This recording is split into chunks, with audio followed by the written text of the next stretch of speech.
Welcome back to the 34th episode of the Postal Podcast, and it's time to talk about the Central Division. Nobody really cares. This shouldn't take too long. So yeah, like we did in the last Atlantic Division episode, we will be talking about the Bucks, the Bulls, the Cavs, the Pacers, and the Pistons. All those great teams that everybody loves.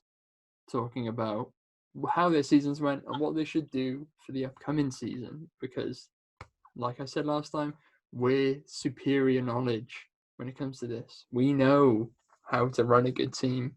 Look at our back catalogue. Look, on 2K, I've made the Knicks great. I've the Chicago Bulls, I made them great. So you made your own team and made them good. Hawaii? No, Hawaii. That was me. Yeah. That was me. This guy. Nobody has proof of this, except my camera roll, which is full of it. But onto more relevant topics. The Bucks knocked out by the eventual winners, the Miami Heat. The people's champs, the Miami Heat, in the second round, 4-1, embarrassing, a gentleman's sweep. And they'll probably do the similar thing this season. Owen, Owen's back again. I didn't do that. I'm back. Yeah, I'm here. Yeah. Hi, Owen. Yeah. For the Bucks. What's going on? Yeah, too early to say what's going to happen in the next playoffs. But this season the playoffs was nothing short of embarrassing. They probably should have got swept by Miami, but they got lucky with Giannis getting injured. So. Yes. Yeah. They should have got swept. Season was, regular season's always brilliant. I mean, Giannis won MVP again. All good things for the Bucks. But when it comes down to the playoffs, they kind of dropped the ball. They fumbled the bag. Second round knockout is not what anybody would have expected from the organization. And especially going up against Miami Heat. Yeah, which they had the superior dominance with the best player in the league, Giannis Antetokounmpo. But there's with this, what we were saying with what we were saying about this won't take too long. There's not much the Bucks need to do, really. They're not really built to succeed in playoffs basketball, but there's one move they could do that could really save them. And Giannis might only have one more season left in Milwaukee, so they kind of have to go all in. There's not many options. Some say Bradley Beal. I just don't get how they can get him without giving up Middleton and every single draft pick they have for the next 200 years. But I think one realistic option is Chris Paul. They probably won't have to give up too much to get him because he is a very old man who's due to regress probably this season or next season. So I don't know what the trade might involve, but Bledsoe is definitely, he needs to go. He can't play playoff basketball. Every year it's the same. He just collapses. He's such a letdown. So if they could trade him, Dante DiVincenzo, and a couple of first-round picks, that should be enough to get an old man like Chris Paul. I think that could, you never know, that could be the move to really push them on into and get to the conference finals, maybe the finals, and then that might be enough to convince Giannis to stay. Being an OKC fan, the only trade I want for CP3 would be Brook Lopez and Giannis. Everything else is no. A lot of reaching. Give me Giannis for CP3. Give me Giannis. Nice. No, yeah, Bledsoe, meh, I'm not a fan. He's just kind of I always forget about Bledsoe being a basketball player. If you ask me to name all the point guards in the league, I would definitely name Darius Garland and Ntilikina before I named Eric Bledsoe. I would name George Hill, and they play for the same team. But yeah, he's probably you said that everybody seems to just want CP3 this season. Every team just could we possibly get CP3 or Bradley Beal? They're the two most wanted players. Yeah. I think Chris Paul's reputation was really saved in OKC because he was quickly becoming known, similar to Jimmy Butler a few years ago, as sort of a toxic teammate who was bad for young players. But this year in OKC, I mean, he completely proved all that wrong. He proved he's a good team player, and he's good with the youngsters. Bit of a dodgy sentence, but Chris Paul is. He probably would be a perfect fit alongside Giannis. He's exactly what Giannis needs. Someone who can take over games in the playoffs. Because we know Giannis isn't that type of player. He's not the type of player to say, like, give me the ball, I'm going to go get a bucket. He doesn't do that because in the playoffs, the game shortens down, it closes in, and he doesn't have that much space to work with, and he struggles. So I think Chris Paul is probably about the best player that they could really realistically get this offseason. Giannis isn't the type of player that, like, a couple months or a month before the playoffs, he's not going to sit there in the locker room and the interview is going to come over to him and say, "What's the playoffs going to be like?" He's not going to say, "Well, you're about to go. You're going about. You're going to see playoff G for Giannis." Unlike other players who, when they activate playoff mode, it goes. Well, maybe that's why you shouldn't do it for, because players activating playoff mode never ever goes well. Yeah. Well, LeBron did it 2 years ago. Paul George did it when he was at OKC. It's not a good thing to say. Rookies, though, well, what's their pick and what's their options? Well, they have Indiana's pick 24. With the Bucks, do they need to use a young player? Like, I think this pick would be better used in a trade, probably for Chris Paul. Come draft day, I don't think they use this pick. They probably trade away for some sort of role player. I think that's probably the better use for it.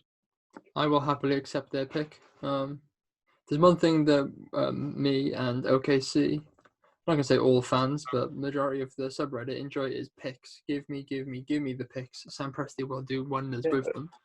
Well, you don't have a first round pick this year because some team took it. No, that would have been our second. We still have one. You don't have one. You do have one. Yeah. You do have one. Yeah. Yes. For some reason, I had I have one named OKC and the other one named Thunder. Very confusing. Poor from you. If you have the Bucks pick, you'd have pick 24 and 25. Perfect. And we can get two excellent players. Hopefully. Yeah, just Bucks is kind of like, just go and do it again. You'll probably finish top of the East if Giannis keeps playing as he does. Even if they don't, like, switch out Bledsoe, like, the regular season's still going to be exactly the same. Yeah, Bull will be up there for sure. It's just making that next step to actually winning the championship. Yeah, and if the season doesn't go to plan, where do you see Giannis going in free agency? Because he's leaving. I think he'd leave. Yeah, well, obviously, if you go back to when was it when the Bucks played the Warriors and Curry left him like a jersey and like a note, but then you've got Miami, which a lot of players do, like, they do. People want to go to Miami these days. Imagine if he went to the Warriors. Yeah, I saw Toronto as one of the top options. I'm thinking on paper maybe you could do a sign and trade with Siakam. Yeah. Oh, the Bucks would be so bad. But then again, it's better than getting nothing. Yeah, no, I don't think Giannis cares about leaving the Bucks with something or like nothing. Do you think Giannis would be hated the same levels as KD was if he moves to Golden State? But like, that's the thing. When KD first announced that, KD was like the golden boy. Everyone loved KD. And I just remember thinking, like, at the time, like, are people really going to root against KD? Because I can't imagine what that would feel like. But then KD ended up embracing the villain role.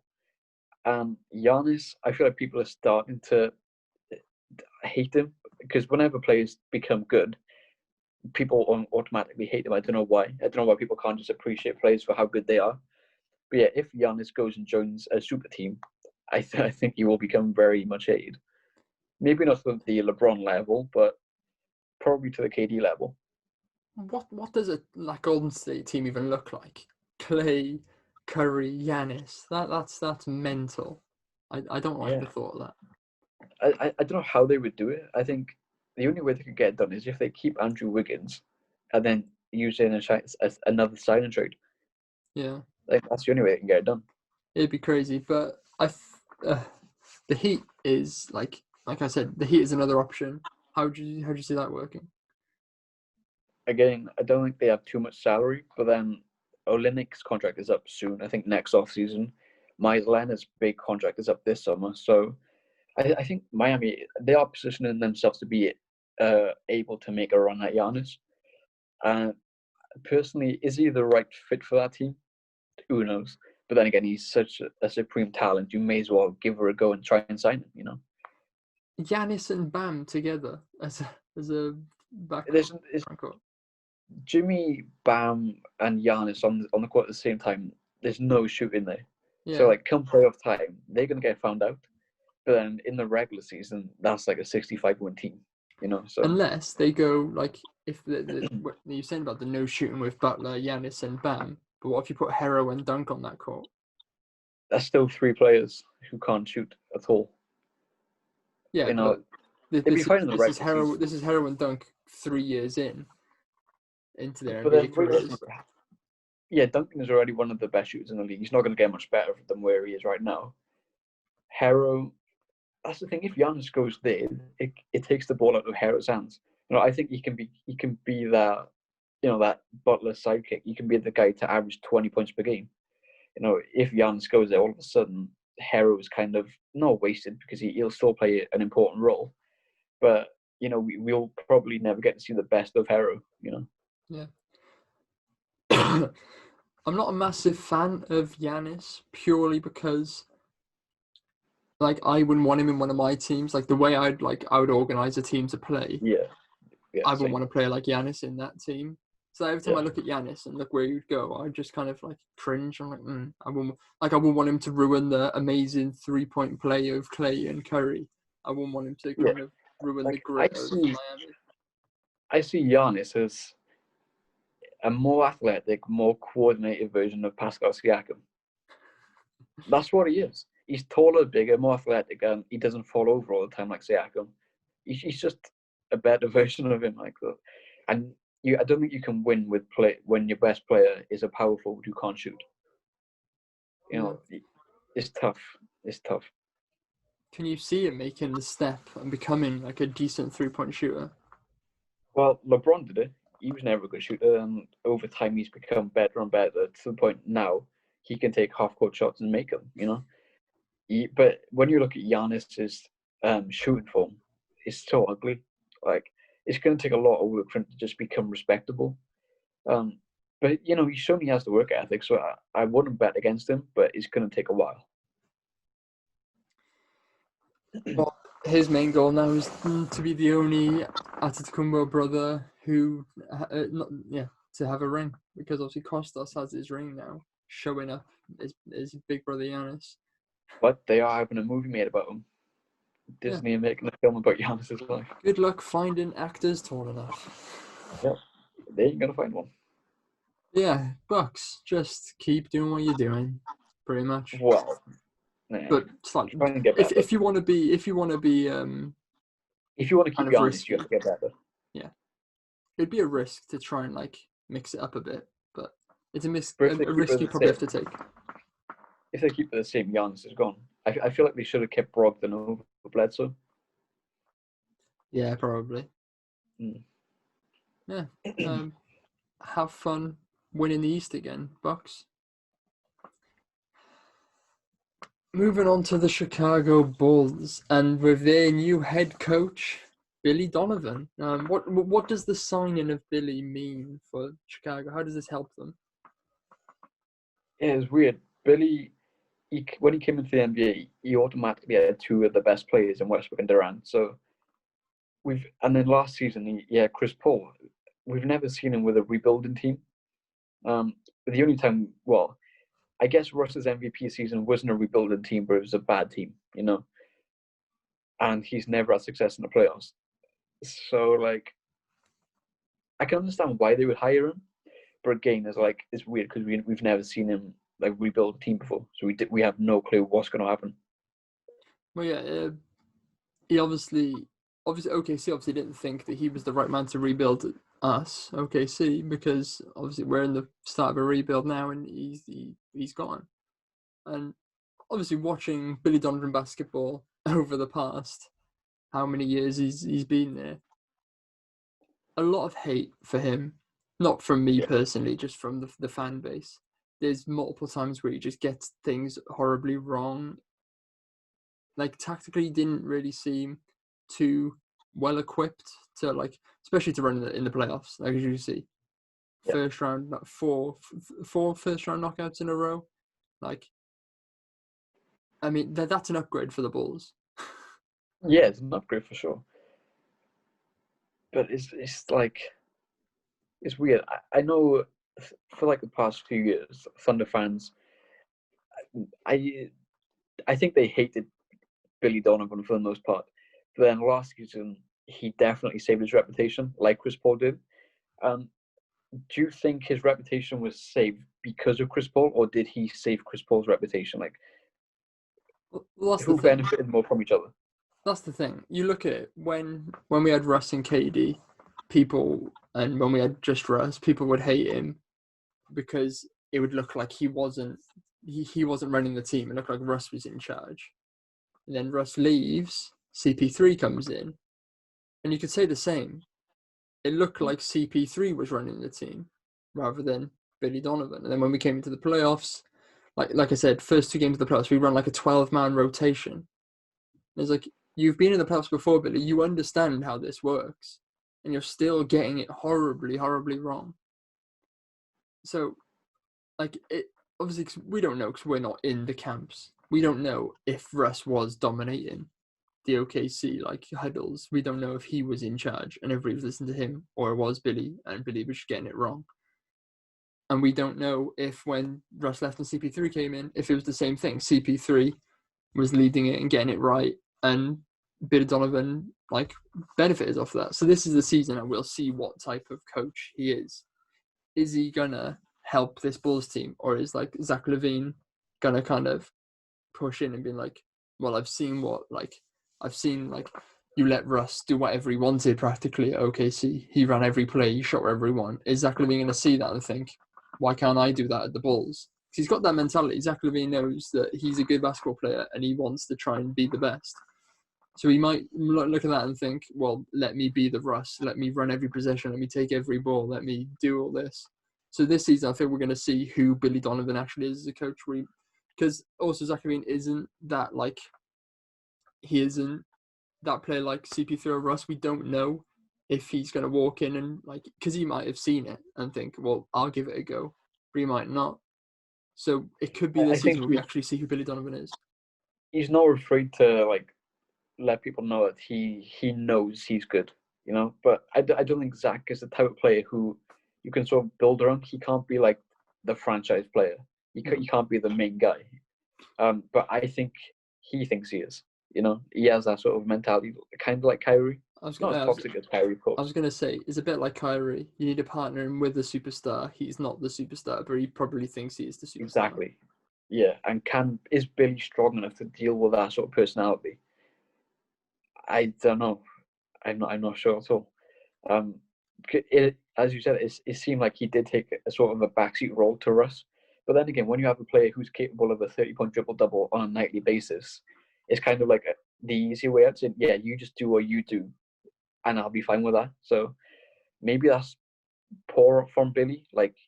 He didn't really build a team. He just said to us, do what you do, and that was it. And he was good enough to make the playoffs every year. And he's got a good, coaching winning percentage because of it. But now, as you said, now we're going to see Billy. Now we'll get to see who he is as a coach. But one player who I think will benefit massively is Larry Markkinen. As a rookie, he saw what he's capable of. Then Jim Boylan came in and completely changed how he plays. Instead of giving him open 3-point three-point looks, you put him inside to get rebounds, even though Markkinen is not a rebounder. But you saw what Billy did with Gallinari last season, a stretch four who can put the ball on the floor, a very good shooter. That's exactly what Markkinen is. So I think we'll finally get to see Markkinen at his best ability. And I wouldn't be surprised if he can get to 18, 20 points per game. Yeah, and like you said about Gallinari, he averaged in the regular season 3 3-pointers per game. I think he went on Yeah, like Yeah. he went on like a run throughout like the majority of the season where he would hit 3 threes a game, like every game, like consistently he'd make 3. And it's such an awkward shooter, but it would always go in. And like you said, But then again, you can go back to the point where did Gallinari get those shots because Chris Paul is the greatest playmaker of all time, or was that because of Billy's play calling? You know. Yeah, this is like Billy Donovan's make or break as a coach. Yeah, because you look at this Chicago team. Where's the playmaking? Kobe White, the point guard, is a shoot first player. Zach LaVine doesn't even look at passing. Otto Porter is not a passer. There's very little playmaking. I suppose you could say Thomas Satoransky, but like if that's your best playmaker, you're kind of in trouble, you know. Chris Dunn is a decent playmaker, but he's out of contract. So there's a lot of work to be done. I just can't wait to see like how Billy comes out of this situation. Like I said in the intro, I've made this Chicago Bulls team into a championship winning team on 2K. There's one man I brought in. Well, there's 2 men I brought in that made the big. 3 men. There's a lot of men I brought in. I changed the whole roster, but I know Obi Toppin isn't a good player in real life, but goddamn is he good on 2K. I also traded the centers for Mitchell Robinson. Great idea. I also brought in Paul George. Great idea. Also managed to trade for Dennis Schroeder. The team was amazing. Zach LaVine broke Michael Jordan's scoring record in the playoffs. But unfortunately, we live in a real world. What do you mean? You're telling me that Kobe White won't be 6th man of the year? Maybe like in 5 years' time. I haven't got that much time, mate. I haven't got much time. But yeah, it's this season's all about Billy Donovan. Because the reason I weren't like hating Billy Donovan as much as the rest of the fan base were is because I didn't know if he was in charge. It's like I get like hating because like he's taking control of his players, but I'm like, what's going on? I'm confused. Who's in charge here? And then when Russ left, I thought maybe we'll see some Billy Donovan action. No, CP3 came in, and he was in charge, and he was great. If we need a head coach, if CP3 wants to just retire and become our head coach, that could be pretty cool. But yeah, good luck to Billy. Great coach in college. What picks did the Bulls have? They got the 4th pick. That's an interesting one because you're saying about they need a playmaker. They could draft a really good playmaker. Well, LaMelo Ball is a fantastic playmaker. Would he be there for potentially? He could be. So if I was Chicago, obviously you don't take a shooting guard at number 4 because of Zach LaVine. Marking at power forward, that's fine. Wendell Carter at center, that's fine. So you're looking mainly at point guard and small forward. And luckily, this draft is stacked. At the top of the draft, there's many good options. If you want a point guard, LaMelo Ball, Killian Hayes, Tyrese Halliburton, there's very good options there. If small forward, Denny Avdia, I saw he's a massive Bulls fan. So that could be a match made in heaven. He wants to play for him. Devin Vassell, but did I send you his jump shot video? Yeah. Where it was, yeah. Like after that jump shot video, I've kind of soured on it. But you never know.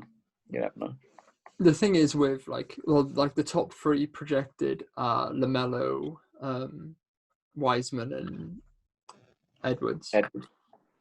And they're all very interchangeable because we saw Timberwolves said they don't want to pick anybody. Golden State, you said the small forward, what was his name? I'm gonna pronounce it. Denny Avdia. Yeah. They had him for a workout and they loved him. So obviously they have the 2nd pick. He could go there, and then that opens like whoever. Say if the Timberwolves pick Edwards, then LaMelo, then they pick Denny in 2nd, and then the 3rd and 4th is going to be Wiseman or LaMelo, and then you're looking LaMelo could fall to the 4th and go to the Bulls. Yeah, I think that probably would be the best case scenario. But then, if you're in a situation where LaMelo and Denny is gone, where do you go from there? Do you just reach for the next best player at those positions, or do you just take best player available and James Wiseman? Well, it could be James Wiseman. It could be Edwards. Depends on what Timberwolves do with that pick if they decide to pick. Or I assume they wouldn't go for Wiseman because they have Cat. But what? These are the Timberwolves. Yeah, that's what I said. I said it depends what the Timberwolves do with the first pick. Talking about the Bulls. Yeah, no. If the Timberwolves decide to trade away their first pick to somebody, then somebody will have that player in mind. They'll either want the LaMelo, they'll want the powerful shooting guard Edwards, or they'd want the big man. But yeah, Timberwolves are unlikely to draft Wiseman. Yeah, they should not draft him. So I think Edwards is the best pick, even though out of the top 3 players, there's no perfect fit for him. But we get onto that anyway when we get to the Timberwolves. Yeah. But like, would you take Wiseman for the Bulls? Because a center front court, a center rotation of Wiseman and Wendell Carter could be pretty good in the future. I'm not a big fan of Wendell Carter, so I think maybe bringing in Wiseman. I think that's more Jim Boylan not knowing how to use a versatile center. Maybe that's the other thing as well. This team, like Kobe White as well.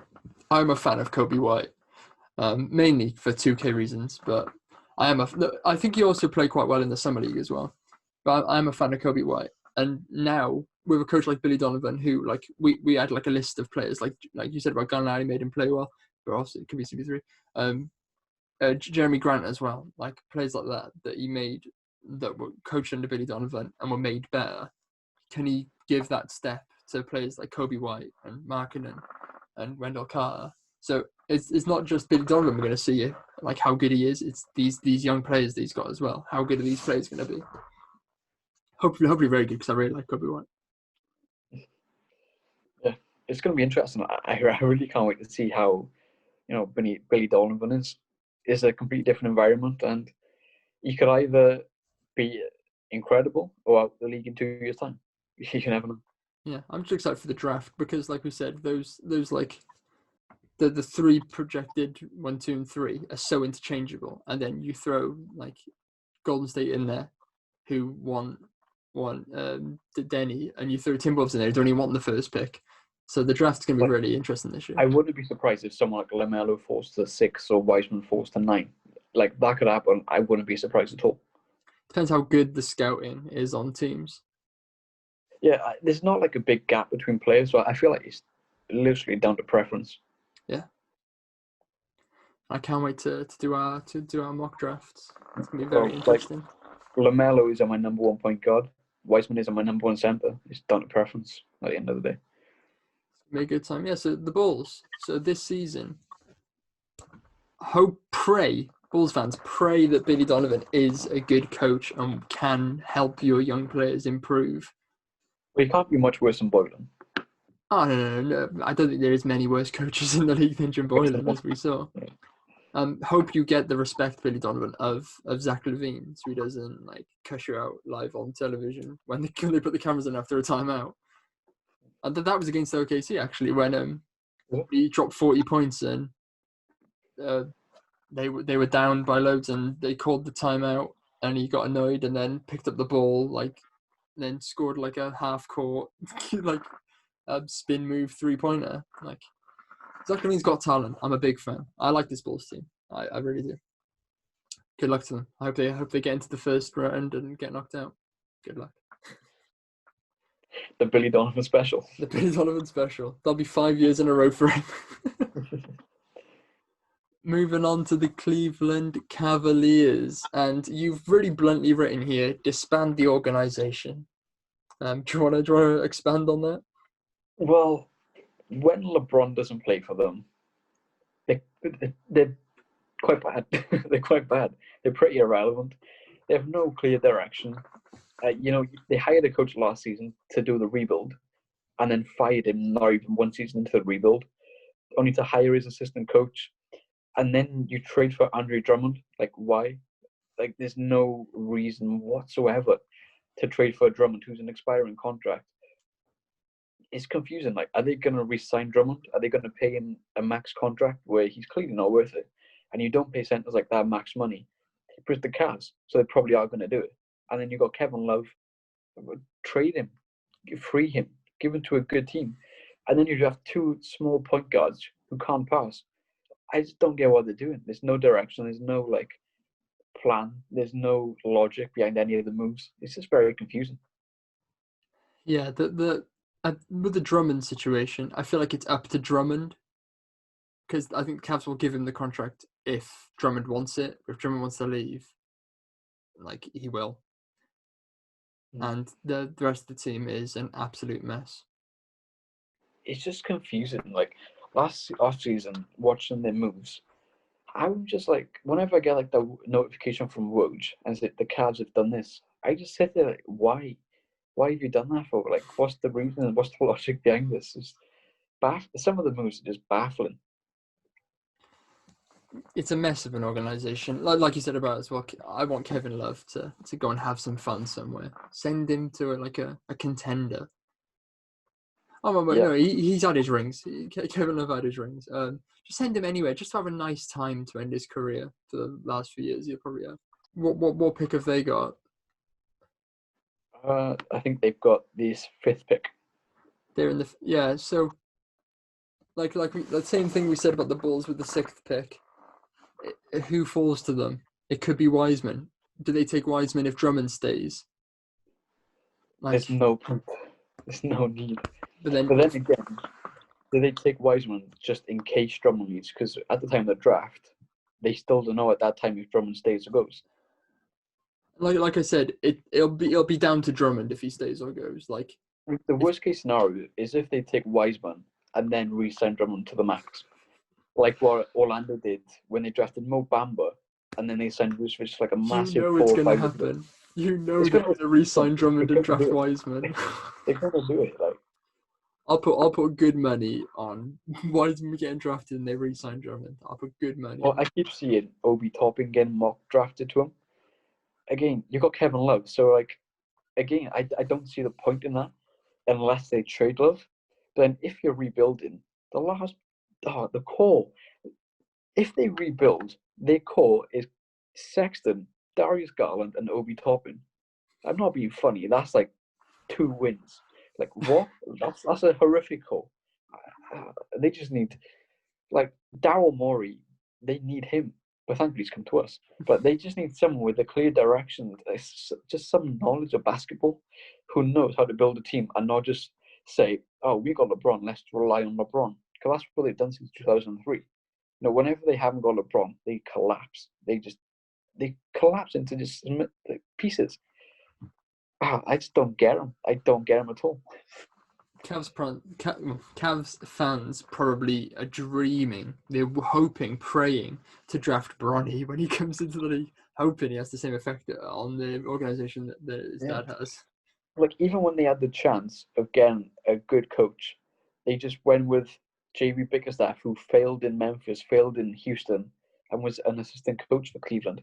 Like, they could have just run up the season, wait until all the coaches get fired, and get themselves a good coach like Mike D'Antoni or Brett Brown or a Ty Lue, Doc Rivers, a Billy Donovan, like Kenny Atkinson. There's so many options they could have got, but instead they rushed again to the decision, didn't think everything through, and they've made another mistake. Disband the organization. Disband the organization. Or just relocate them to Seattle and just get a fresh start. Yeah, there's 2 teams in this current NBA. Just relocate.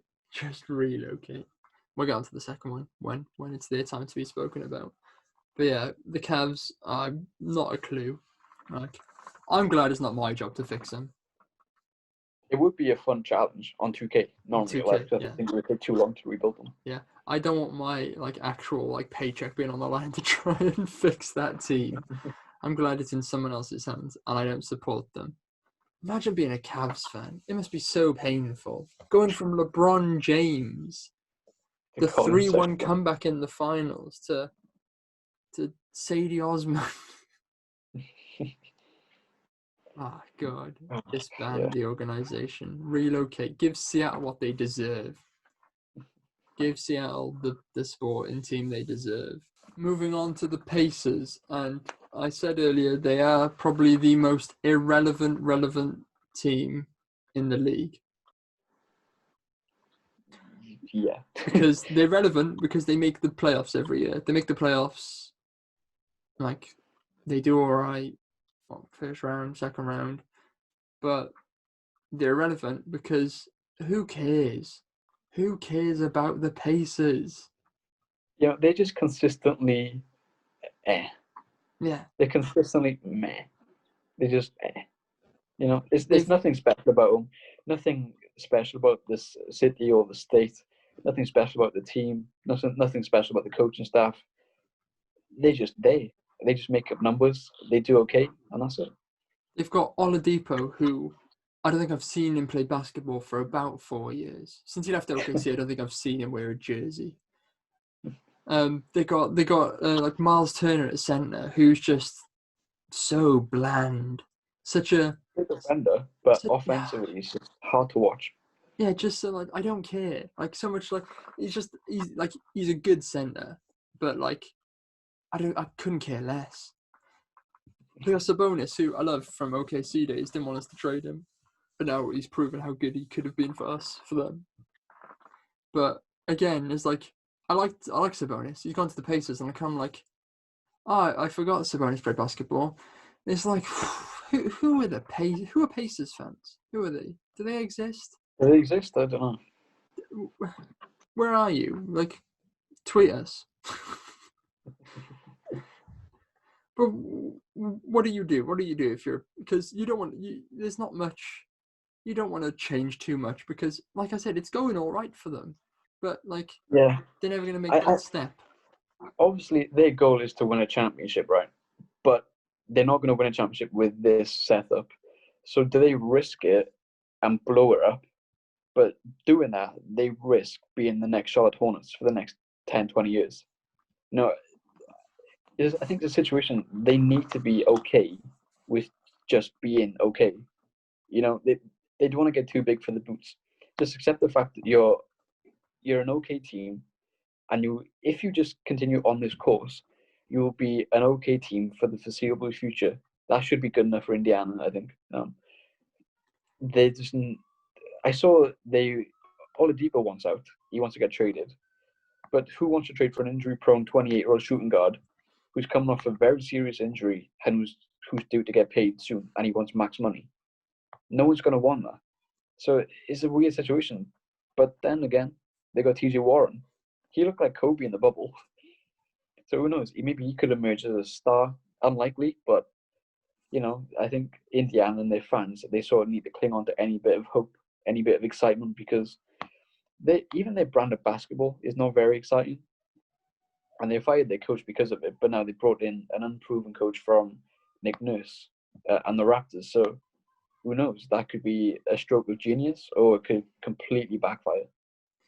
Yeah, I would say not blow it up, but trade Oladipo, trade Miles Turner, and just see what you can get. Because it wouldn't be blowing it up because you're not trading them for like high picks, and just try and trade them for like smart moves and just see just try and build something. Try and build a team. I don't know. Yeah, they've got a team there, just not a very competitive one. Yeah, like they're not going to get very far with that team. They'll always lose like the first round of the playoffs. But should they be okay with that? Because it's not going to get much better. Because they'll never attract players in free agency. No one's going to say, "Oh, look at Indiana. I want to go there." No one says that. But what's the point then? What's the point in being a team if you're just But going that's to the problem consistently get with first round knockout after first round knockout after first that's round the knockout? problem with low market teams, though. You look at Charlotte; they'll never be an incredible team. Milwaukee was never a good team. They just got lucky with a draft pick in 2013 in Giannis. Right? They got lucky. The second Giannis leaves, Milwaukee will just become another Indiana. They'll slowly filter out into just okay. So, but the league has tried to fix this problem with small market teams, but I just don't get how you fix it. Because Paul George was an Indiana Pacers for life. I thought he would be, but then all of a sudden he wants out and then gets traded to Oklahoma. So if they can't keep Paul George, or if the Bucks can't keep Giannis, the Hornets couldn't keep Kemba. These small market teams are just always going to struggle. They might have 3 or 4 years of good basketball, but as soon as the star player inevitably leaves, they'll just slowly filter back into normality. Do it again. Trade Oladipo for Paul George. Just bring him home. Send all the I don't Depot even to. think I would trade Oladipo and Sabonis for Paul George. I'd rather keep Sabonis. Yeah. Yeah. Just, like we said, this won't be a long episode probably. There's just not much to say about these teams. Like who are the Pacers? Who are they? Like, what is going on? Like in the East, if you're getting Pacers first round, you're like easy sweep onto the second. I mean, to be fair, I'm pretty sure we both predicted Indiana to beat Miami in the first round. Sharp. Don't bring that back up. My statement was fine. Everybody was like, "Oh yeah, I agree with that guy. Yeah, that's fine." No, don't bring up that we were like I said, we were idiots back then. We didn't have a clue what basketball was. So yeah, what pick do the Pacers have? They don't have a first round pick. Well, Milwaukee got a first rounder, and they've got a second round pick. Let me have a look. They got pick 54. That says it all. No, then. not ideal. They got no draft picks, no money, a star player who wants out, and a rookie head coach. Not ideal. Not very ideal. Trade Oladipo. That's my advice. Because what are you even going to get from him? Not much. Like, obviously, I haven't looked too much into Oladipo's trade value, but speaking from a Philadelphia perspective, if we were to get Oladipo, I would only be willing to give up Al Horford on a first round pick, and maybe Jay Rich, the same package for Buddy Hield. That's all I'd be willing to give up for him. I wouldn't even consider giving up Matisse or Shake Milton, Furkan. It's not worth it. I just don't get why Oladipo is rated so highly. No, he had a very good season. His first in Indiana, averaged 23 points per game. Then that quad injury, just completely wiped him out for 2 years. And last season averaged 14 points, but that was him getting back into rhythm. So maybe next season, once he has like a full year under his belt, he might. I wouldn't say get back to his old form of 23 points per game. But, if he can get to 18, 19 points, I think that's a good enough return for him. Yeah, well, I watched him at OKC. Wasn't impressed. Left. Brilliant. We got Paul George. Yeah, Steal. He improved a lot since then, though, I suppose. Yeah, I love like I said, I'm not sitting around watching Pacers games. I don't know what he's up to. Yeah, I've never really been a big fan of him, and I like players that shoot mid range. But Oladipo, not for me. Good luck, Pacers. Going to be another boring season for you guys. Well, it depends. Do Pacers fans enjoy sitting through it? Probably not. Better than being Going a off the Hornets fan. subreddit, definitely not. They've got it better than most teams, but still dull. But that can get boring over time, I suppose. Yes. Well, good luck. Good luck to him. Good luck to you. And moving on to a team which slightly more relevant than the Pacers, it's the Pistons. And well, you've got a dying horse in Blake Griffin just sat at the top of your team. He is hardly a basketball player anymore. You won't catch him jumping over cars anymore. I'll tell you that for certain. And you've got Chris Wood, doesn't want to be there. What do you do? What do you do? Well, I think they've already committed to the rebuild, as they should have. Trading Drummond was, a big sign that they're ready to blow her up in a way. I mean, look at what they got back for Drummond: Brandon Knight, John Henson, and a future second-round pick. That's bad. And then, as soon as he goes, Christian Woods comes in, steps up, and becomes almost a star-level player. He was performing like an all-star. Then he went on Instagram Live and told all of his followers, put some suggestions in the comments of what team I should go to. Yeah, So that's not what you want to hear as a Piston fan. Your best player, who's only had a half a good season, he wants out already, which is a bit concerning. But yeah, they stuck with Blake Griffin's contract, like disgusting contract. But like we said in the last episode with New York, they need to build the foundations of a winning franchise. Going back 15 years when they won the championship, they were built on hard work, defense, and that gritty behavior. They need to go back to that. Blake Griffin doesn't have that sort of mentality. the whole team doesn't have it. But their coach, Dwayne Casey, is a good enough coach to play that style of basketball. So yeah, it's just about getting the right players in places. Are you saying bring back the bad boy Pistons? Maybe not like physically assaulting other players. I don't think you're allowed to do that these days. I don't think so. But just be like a tough team to play against. Like going into Detroit should never be like an easy game for teams. Like Detroit is such a murky city, or state. Like it's just a grim. Like no one likes Detroit. So like they should have that sort of aura in the players. Teams should look at Detroit saying, "Oh, I don't want to go and play there." But teams love playing against Detroit. Like Embiid drops 40 points every time he plays against them. It's an easy game. They just don't really have much talent on the team. Canada, I think, is a player who could blossom into a 20-point per game scorer. But apart from that, it's kind of disgusting. The rest of the team. What are the options then? Because is it even possible to find a trade for Blake Griffin? Maybe. Again, going back to Philly, I'm sure a Blake Griffin for Horford swap would be on the table. I wouldn't do it personally, but do you want to be stuck with Blake Griffin? Or God no. But if you look at the Knicks, they got a new regime there now. But if you went off their old GM, I'm sure he would be willing to trade Julius Randle for Blake Griffin because of the star power. But there's not many options. There's not many options for Blake Griffin, so you might just have to stick with him. And just, do you really want to play him though? Because he's taking minutes away from your young players. So it's such a tricky situation, Yeah, it's a mess. You could stick with him, try and play him, and then that's minutes. If he plays power forward, that's minutes taken away from Christian Wood, and minutes taken away from Sekou Doumbouya. Is what do you do? But 2 years ago, Blake was averaging something silly like 26 points per game. Yeah. 4 or 5 assists. He was incredible. It was his best season. Then last year, he played through injuries, and you could tell because he was awful. So, and he's always suffered with injuries. But if he can stay healthy, that's a good player to have to, help coach your young players.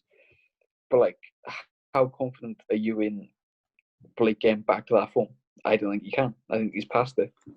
How old's Blake Griffin now? 29, 30. Yeah, I think he's done. His time in the NBA is over. I think for the best of the team, retire and let them claim the injury thing with the contract. Yeah. Like the Lakers are trying to do with is it the Lakers trying to do with Deng or somebody who's yeah, so yeah. What do you do? What pick do they have? The 7th pick. Again, okay, it could be positive that you could get somebody to partner with Luke Kennard, Christian Wood if he stays. Give Doumbouya some minutes. D Rose is still there for now. It's a weird team though because you haven't got any future at point guard. You've got an agent D Rose. Kennard at shooting guard. That's a good player. Can't defend, but he's a good scorer. Small forward. You don't really have anyone. Power forward, you've got Blake Griffin, Christian Wood, and then Sekou Doumbouya. This is way too stacked there. And then centers, you've got Thon Maker. It's such a weirdly constructed roster. It's coming to the draft. Obviously, the Pistons have no real talent. They have no franchise player. So I think they're in a situation where they should just pick the best player available. They shouldn't have any preference on position or fit. Just choose the best player. They need to find their franchise player. And as Daryl Morey said a few years back, when you're a rebuilding team, you should just take anyone on your team. Pick anyone up.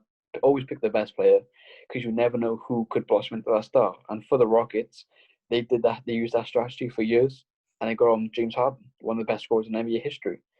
So I think the Pistons should, just pick the best player because you never know what they could blossom into. Is it worth them trying to make a deal with the Timberwolves to get the first pick? Nah, because I don't think the value that you'd have to give up is worth moving from 7 to 1.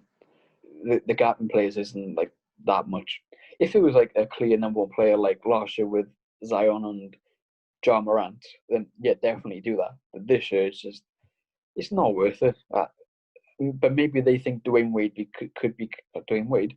They think Anthony Edwards could become a Dwayne Wade type player. Yeah. No, that's his ceiling. He could be Dwayne Wade. But on the other hand, he could be Dion Waiters. But that's his range for him. Like he's not a safe player at all. Like there's such a wide range for Anthony Edwards. But maybe Pistons, maybe they can talk themselves into him. Yeah, it wouldn't be a very safe move. But then again, when you're a bad team, what's the point of making a safe move? Yeah. You may as well swing for the fences. Yeah, like I can't wait to make my mock draft. I think I love drafts, and this is such an interesting one. By the fact there's no standout player. Obviously, LaMelo Ball is the most marketable player, but ability wise, it's just up in the air. And look at the last 10 drafts. It's not the number one, the number 1 to 3. They're not the stars in the NBA now. You'll pick a guy at 12, and it turns into Klay Thompson. Well, pick 13 is always known for being 13. That was it, not 12. Yeah, you got Donovan Mitchell, Zach LaVine, Devin Booker, Kobe. Always, there's always the shooting guard as well. Always the score first shooting guard, but always pick 13. Always ends up becoming a star. But yeah, like you said, the person who always gets picked in the top 3 rarely becomes the best player.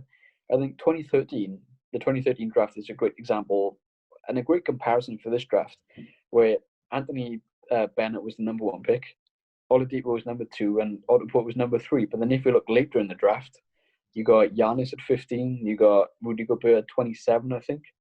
So two of the best players, one of the best players in the league. Rudy Gobert is a good player, but I think this draft is going to be the same. You're going to be looking back in a couple of years from now thinking, God, how did this player go 21, or how did this player go 30th, Yeah, so I think Pistons, pick-wise, are in a good spot. They've got a good chance of getting a good player, for years to come. But will it be the right pick for the Pistons? That's the thing. Yeah, it's a tough one. Good luck to them. I can't wait for the draft. Very exciting. Very, very exciting. It's time for you to learn everything about all the prospects. It's time for me to learn. I know a good amount about the players projected for lottery. It's I know most of the names through doing about 5 million 2K saves. So I know everybody's names, just knowing what their real life potential is rather than their 2K potential. Yeah. Obi Toppin will not go second. No, I hope not. If he does go second, someone's made a big mistake. Well, if he turns into a Tatum-like player that I had at the Bulls, then... No. Toppin, he's an Aaron Gordon. He's there. Tell you what he was for me. Incredible. He's a Derek Williams, Adrian Payne type bust. Well, I wish him all the best. I'm a big fan. And that's it for the Pistons, and that's it for the Central Division. Good luck to all those teams. Well, mainly the main interest I have in any team here is the Bulls. I like them. I want them to do well. Shout out to Billy Donovan. Yeah, I agree. The Bulls, I think they're gonna have a very interesting offseason. I wonder if they're gonna stick with their core, or not blow her up, but sort of bring in some new pieces. It's gonna be interesting to see. Yeah, and that's us done. Thanks for watching this episode of the Post Up Podcast. We've also filmed one about the Atlantic Division, so check that out before this one. And next week will be the Southeast Division. Ooh. Well, that's going to be exciting, isn't it? Because there's brilliant teams in there. Thanks for watching this episode. Have a good day. And don't go outside. Corona's very scary.